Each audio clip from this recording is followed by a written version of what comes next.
I am singing Habentaba, Ganta call. Torkunu have neither.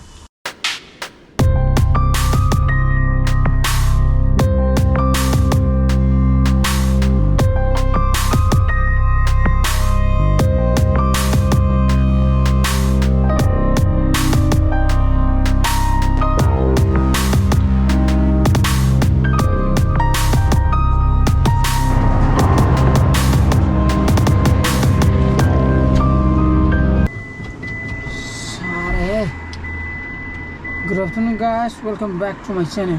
I am doing a Tungo Tasala, son of a school regular video. No minimum the young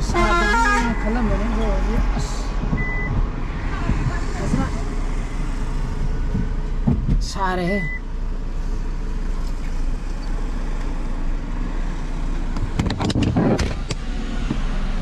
Tibila, Tibia. Let me meet on a singang in there. Can you be there? Tibia. School no eyebrow. No eye. Exam no eyebrow. Other Kenum Tara. Bye bye. Samandri.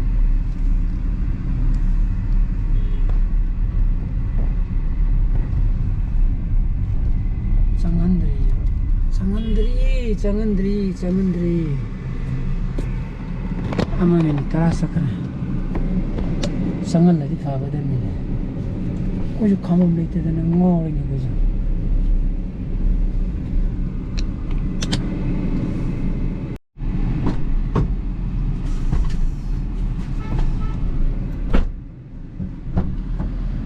Sadra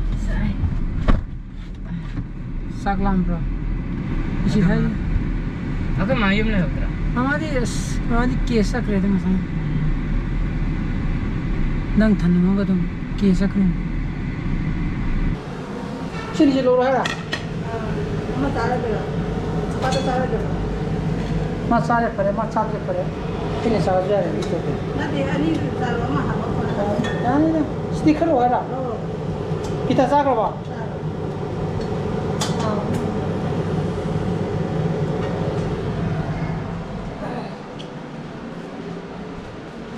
Abunga, nangtan por ke?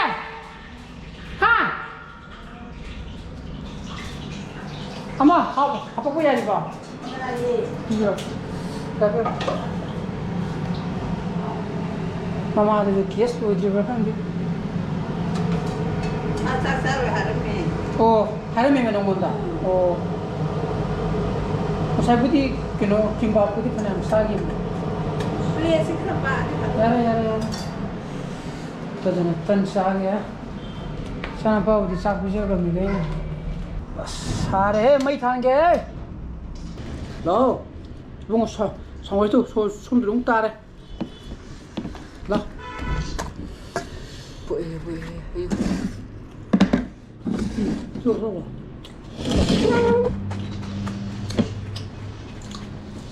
Tang ja sang amne. Ama katang. Yang na phabai wani je. Ai goina. Odai na ani cha ta me. Ama katang hai. Ha ma gi ja de. Mayam keram ta som share to ye ko. Mayam koi courier service koi pot delivery lapakan ne. Ko. Pot delivery lapakan da koi gi keno se delivery boy na sanari ra kaino ko. Haidi noi sigi location jida sigi pin number jida post delivery yok da bne duna extra charges lupa nifu yang kai pio kana ga heta taw yawe ko hamra ajikta ju emonde ju ko miso digi photo ma chelak pagi lakwa ko aigi pin da aigi address da piraga pot tharapa haibaje courier service na aigi pin number je aigi nearest aigi Haidi mogi delivery mogi branch ay kadar mogi courier service to na deliver haidi delivery tawi aduna yare na adigi thari ne bako awdo mo ain hajni ne sida leri bo office ki sigi branch na ra tagana courier boy na sanari ra extra charges the pio ne ta hai ba ma tawri ba ko hojik to to we 165 pi po ni ko ai je 165 pi po ni lupa ni fu ma ga happy yo lupa sani pi yo ene kai do pi tu na si ni ko yodi ko koi ghari de gi chide ghari na lam lai da ghari de gi thil ka da mo ade thili ni ene koi pin ji da yod na mi deliver to na ai ping mu si ni mas oi officer la pi yo hamra moi khali officer la ha ga di ki re ni si ni ko ai noi pugro ai mudu do ai lo bu ju la roi hando kro ha hai gre ba ko me am ju khallu ne ji ni ai ki pin da asom de gi pot delivery to we na thara ba ha ji mudu to moi gi lo mo gi shipping charges loine mo yaw ro ba nga ta ne ham adu mo ke du gi no moi ne mo customer do pang ba ni kana ga piri ji adu no hoji ki pot thilam do ai pugro ha ne pugro no gi do ai lo roi lo bu ju la roi hai gre me na ham ra moi khali ji na office ta ga la ga ha bi to ham ra ki re ni si ni ham ra ji odan section view ko puri dem ni chum dre maram ai na shipping to ba kan da poche ba kan da delivery to we have je courier service na mo mo gi lumu charges low gre have ne ba madu na trigidi mo gi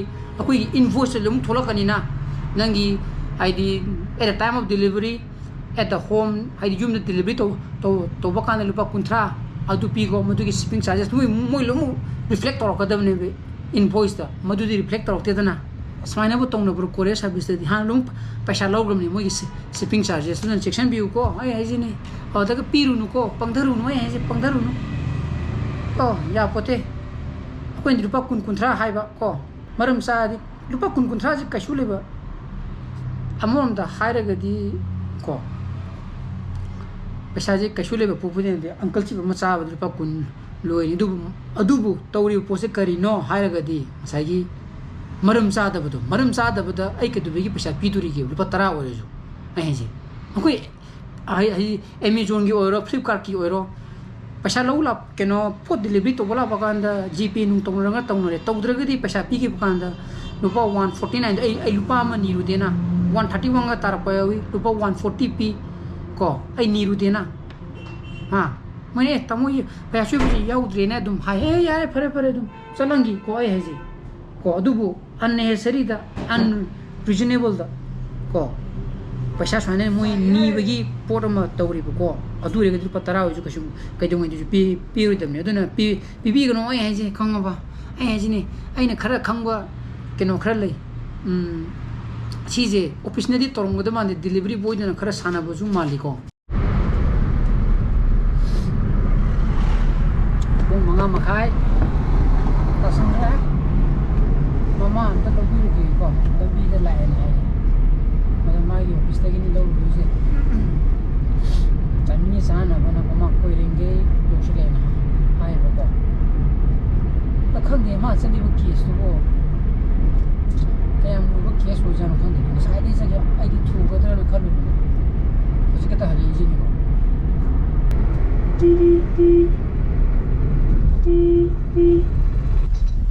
kai no dam thing di ai di am na ngan du ko yam pui du de ko mal thing ya hon da yo na hon ha bi da chinglam bi oile mi ra chinglam bi ne chinglam bi da mo gari khar me da na sing ma tha dang kilometer mangam khong no mo ka ri ba hai bak thwe du de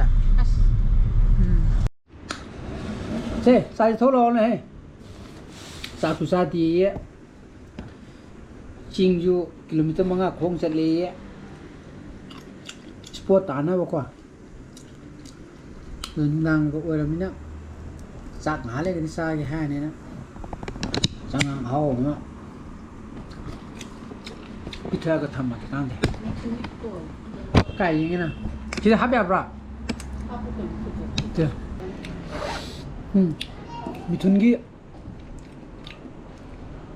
मिथुन थेंने ने मिथुनी photo कापे को मिथुन ने कोई मिथुन चक्रवर्ती जने ते